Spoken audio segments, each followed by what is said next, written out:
I'm Mike Stark out of Baker, Montana. We're ranching in the southeast corner of Montana, kind of against North Dakota, Wyoming line. Basically, we've been on the Rio program for about 5 years now. Mainly run commercial herd of cattle, mostly black Angus, red Angus type cattle. This year we happen to be going through a very severe extreme drought with cattle, and we kind of want to get some videos and pictures of some of the cattle, of how well they are coming through with being able to use the tools in the Rio program that's there. Rio's not only just a mineral program out there, being with the program for 5 years and learning more about the tools that are in there with the Nutrizorb, the other herd health things that are out there available to us. It really helps us out in a drought year. And I feel those tools that are in there, the diatomaceous earth, the probiotics, prebiotics, the Riomax yeast that's in there to help with that immune system, is probably some of the more important tools that's in that program, as well as the chelate mineral that's there as well. We're really feeling the drought. It really gives those cattle the tools to use when they need it, more so than us trying to pick out the tools to put out there at the times we think they need them as a ranch manager. We have them tools out there available for that cow to use when she needs it. We find her performance much better in the end, with the end result of having better calves, heavier calves, healthier calves when they get out there to the marketplace. We see that even after the market, after we market those cattle, we follow them up through the feedlots.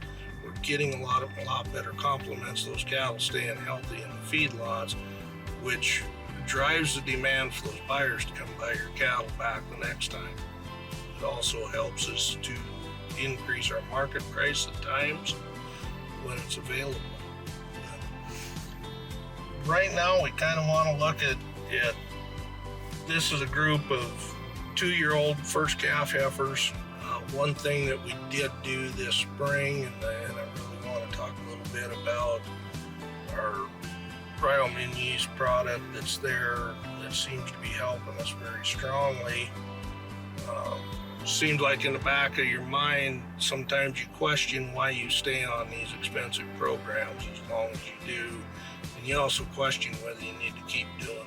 And is it paying out for us through a dry year when we're supposed to be cutting expenses? Instead, we're paying more money for a program with a lot more tools.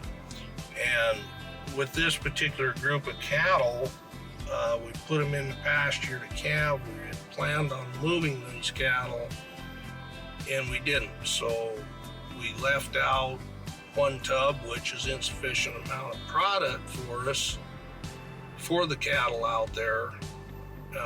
We should have had in the neighborhood of 3 to 4 tubs out to this group of cattle, and we had one. Calving went well. We didn't have any calving problems. Everything looked normal. Things were dry and hot.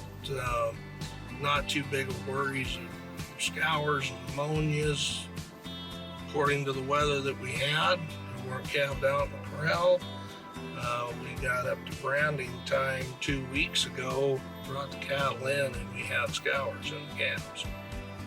So it just goes to show that with keeping out the right sufficient amount of product for those cattle, with us not keeping that out there, we compromise the herd health by doing that. We didn't have that proper tool out there when they needed it, and it still come back to get us. We were able to catch it early on enough with the calves that did have it. We were able to give them some of the Riomax paste and be able to pull that scours out of them, staying away from the antibiotics. The cattle seem to do well, respond well to it. That's kind of a new concept for us, as we used to run to the antibiotic bottle all the time to fix scours or give them pills. This spring we entered into the GAP4 program, also the non-GMO program, so a lot of the antibiotics we can no longer use anymore. So we're having to find a different method, a different way to deal without being able to use the antibiotics. We are finding that the paste tubes, being able to have them around immune yeast in them, strengthens, builds the immune system back up in the cattle, with it being able to collect the bad bacteria in the stomach and the calf be able to pass the scours out that way. We've had good luck with that this spring. We've also used that product for the last 2 years as well, and have noticed a noticeable difference with using it. So this particular little red calf right here was one of them that we had very severe scours in after branding. We come out, we found it, the calf was pretty near down. We got the Turbo Boost 360 paste, which we've not used any of that yet this spring. The calf was starting into slight dehydration. We didn't think it would make it. We pretty near brought out the antibiotic bottle, but we thought, well, let's give this paste a chance, see what it'll work, if it'll work, and if it'll bring it out. We took that risk upon ourselves to do. Obviously the calf is standing, it's doing well. It did bring it out of it. We didn't have to use antibiotics. I pasted the calf. We came out 2 days later. We had branding for 2 days. Wasn't able to get back out and check the calf. I came out here not too far from right here, and I sat and I looked for that calf. We couldn't find it. I drove through this herd 3 times through the pasture looking all over for it. When I stopped to just sit and watch cattle, this little calf happened to be running around in front of me, bucking, kicking, bunting the other calves. 2 days later, didn't even act like it had been sick before. So we were able to bring that out with just using paste. Everybody always looks for those visual things that we can see with cattle. How do I know this stuff is working? I have to see something visual. I didn't see anything different. I wanted to talk a little bit about maybe some of the things that we can't see that we're doing in those cattle. One thing that we do see out here at the ranch with our cattle, using the product for 5 years, one thing that we do see is what we call fetal programming. It's something you cannot see visually, but in the 5 years that we've had these cattle on the product, from the time that the calf was a fetus and we have kept those heifers or those bulls, there's been some major development differences inside of that cow. One part of it is in the breed up part. One thing that the people at AI Force have made a big comment in is how developed that cattle is in our reproductive organs and how much easier they are to AI as replacement heifers. When we first AI those heifers, they're claiming that those cattle are much easier to get the semen into, much easier to breed those cattle up.